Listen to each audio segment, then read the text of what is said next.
The world below vanishes. It gives way to a sea of white clouds. For a moment, there is nothing else, just the soft, endless expanse.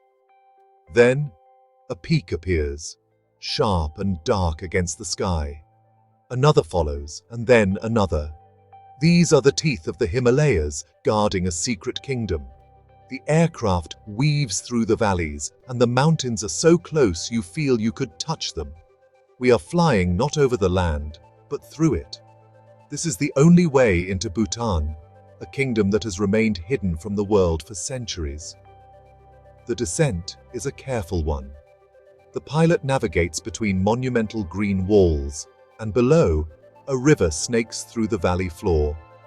It is the color of glacial melt, a milky turquoise. Terraced fields climb the hillsides like giant green steps, carved with incredible precision. A small cluster of houses appears, their white walls and ornate wooden windows, unlike anything I have ever seen. They seem to grow from the earth itself. This is not a landscape that has been conquered by humans. It is one where humans have found their place, quietly and respectfully. As the plane touches down in the Paro Valley, a profound quiet descends. It is not an absence of sound, but a different kind of sound. The air itself seems to hum a low, ancient note. There are no blaring horns, no city clamor.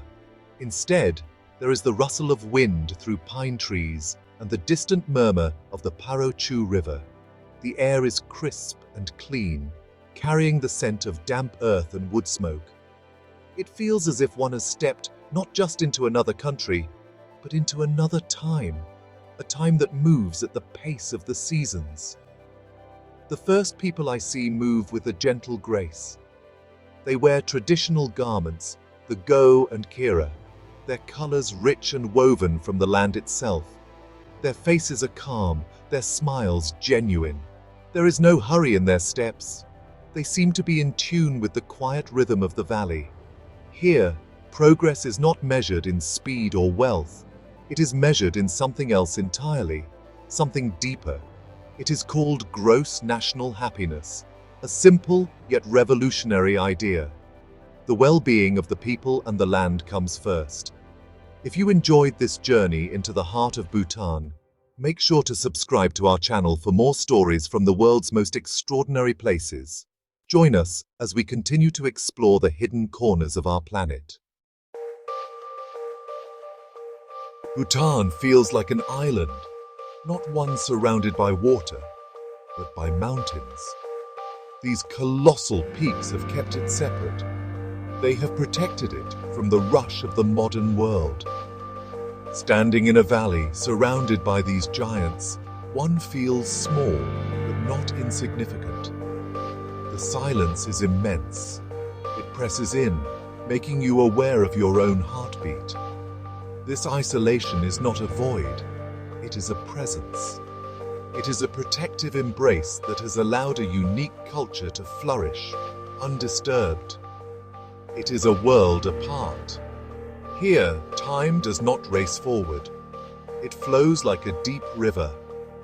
The days are governed by the sun's journey across the sky, and the seasons dictate the rhythm of life. Farmers watch the clouds for signs of rain. Monks listen to the wind for messages. There is a connection to the natural world that has been lost in so many other places. This deliberate separation from the outside world is a choice to preserve something precious, something that, once lost, can never be regained. The feeling is one of peace, but also of profound mystery. The roads themselves tell a story. They twist and turn, following the contours of the mountains. They are not straight lines forced upon the landscape.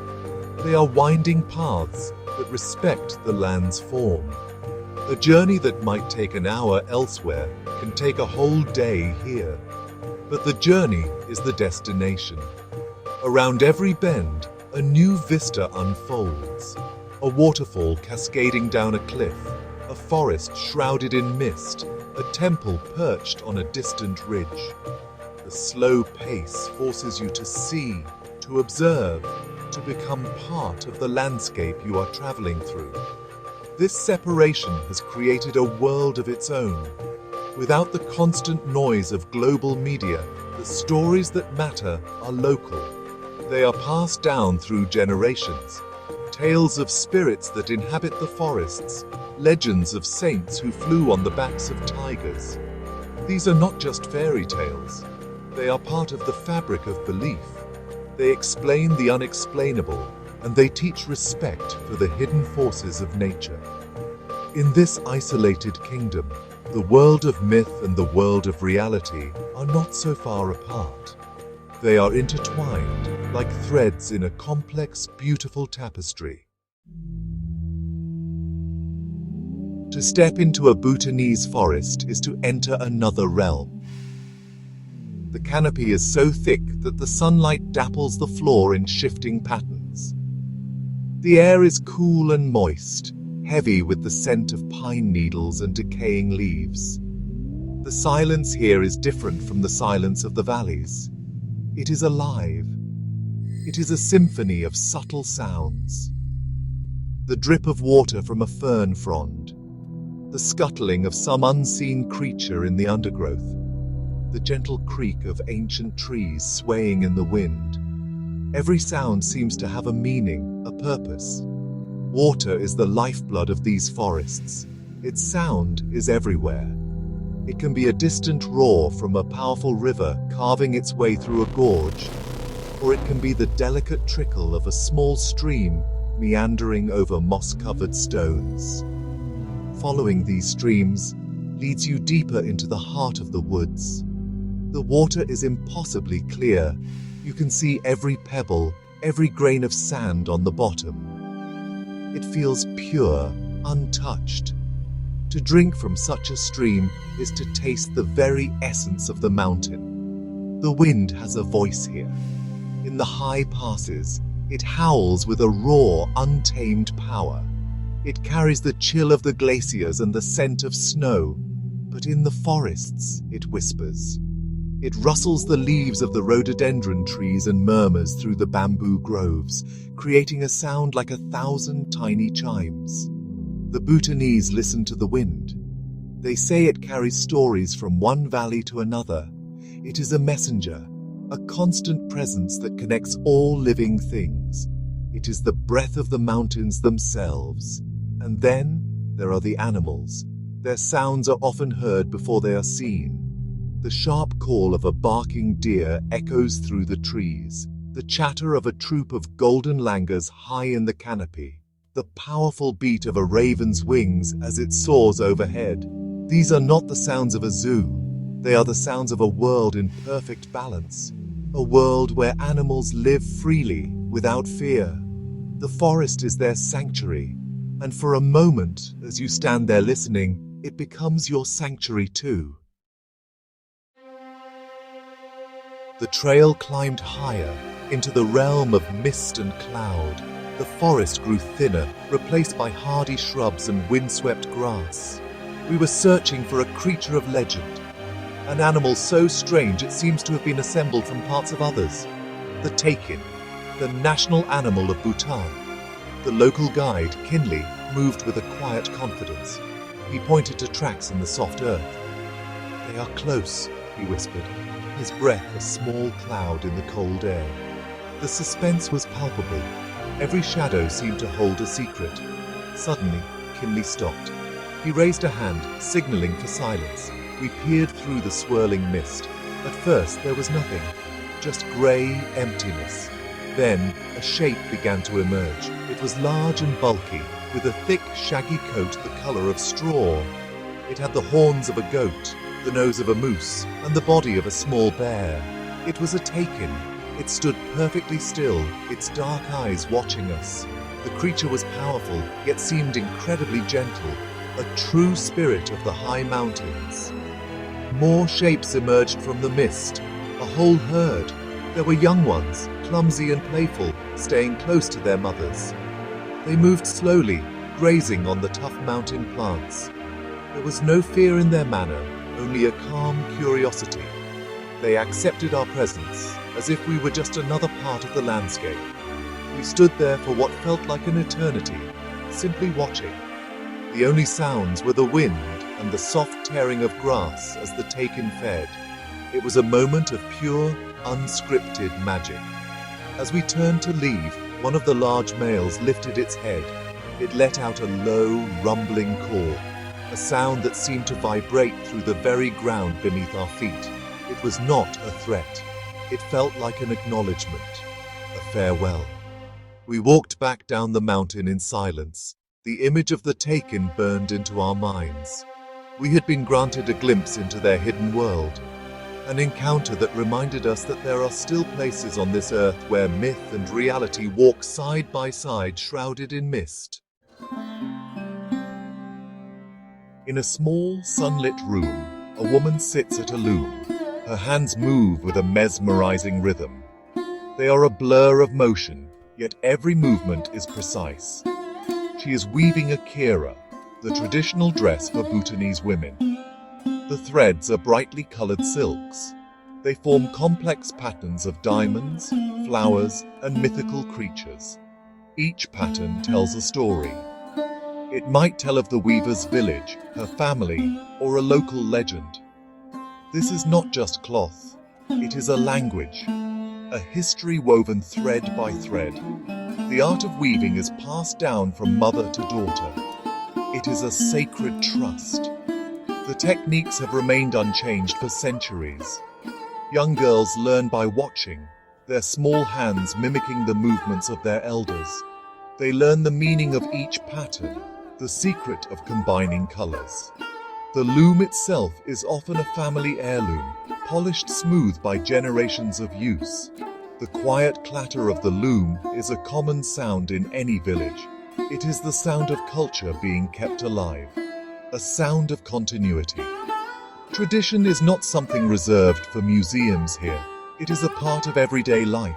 It is visible in the architecture of the houses with their carved wooden beams and painted symbols.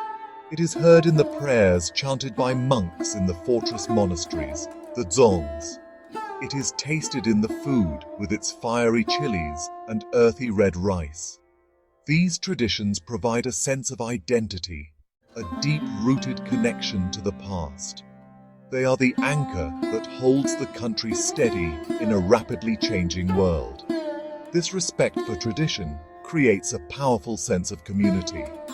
On festival days, known as sechus, entire valleys come together. People wear their finest hand-woven garments. They gather in the courtyards of the dzongs to watch masked dances. The dances are ancient. They tell stories of gods and demons, of the triumph of good over evil. Watching them, you feel you are witnessing something timeless. A ritual that has been performed in the exact same way for hundreds of years. It is a celebration not just of faith, but of being Bhutanese. The prayer flags are everywhere.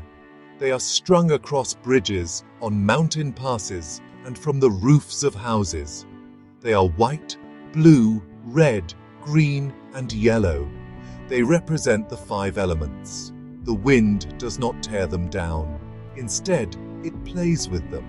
It lifts them, making them flutter and dance. With every flap, they release prayers and blessings into the world. They are a constant, gentle reminder of the connection between the spiritual and the physical.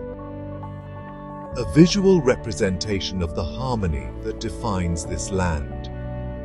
This harmony is most evident in the relationship between the people and nature. The Constitution mandates that at least 60% of the country must remain under forest cover for all time. It is a promise made to future generations. The forests are not seen as a resource to be exploited. They are seen as the home of gods and spirits. They are the source of life-giving water and clean air. To harm the forest is to harm oneself. This belief fosters a deep and abiding respect for the natural world. As darkness falls over the valleys, the stars appear. With no city lights to obscure them, the sky is a breathtaking spectacle. The Milky Way stretches across the heavens like a river of diamonds. The silence returns deeper than before. It is a time for reflection, a time to absorb the day's experiences. In the distance, a dog barks, a light flickers on in a remote farmhouse. Life continues, simple and peaceful.